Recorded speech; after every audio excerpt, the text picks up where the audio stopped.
Wakil Wali Kota Ahmadiyah Palembang beserta rombongan,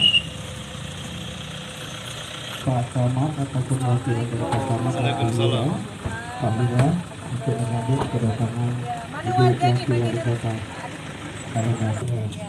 Di sini nanti warga kami akan memberikan solusi ataupun ada aspirasi yang akan jika warga menginginkan realisasinya di tahun 2020. Belum lagi instalasinya, Bu.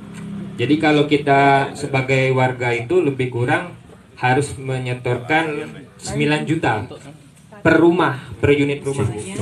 Jadi beberapa hari yang lalu beberapa fasilitas pelayanan terutama yang ada kaitannya dengan air bersih ya, karena informasi yang saya terima bahwa kalau komplek yang lain kiri kanan itu sudah dapat semuanya aliran air bersih, tapi katanya kenapa warga perumahan apa nih Surya Akbar belum juga mendapatkan sentuhan air bersih. Apakah memang memungkinkan kita bisa mengakomodir kebutuhan kawan-kawan, karena saya rasa daerah ini sudah masuk di tengah kota. Kalau sekarang berdasarkan perkembangan yang ada, daerah ini kan seharusnya sudah layak mendapatkan air bersih ya.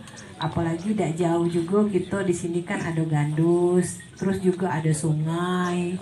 Rasa-rasanya ya harus segera kita realisasikan kebutuhan masyarakat, apalagi di sini sudah ada pemukiman dengan warga sebanyak 500 rumah. Jalan.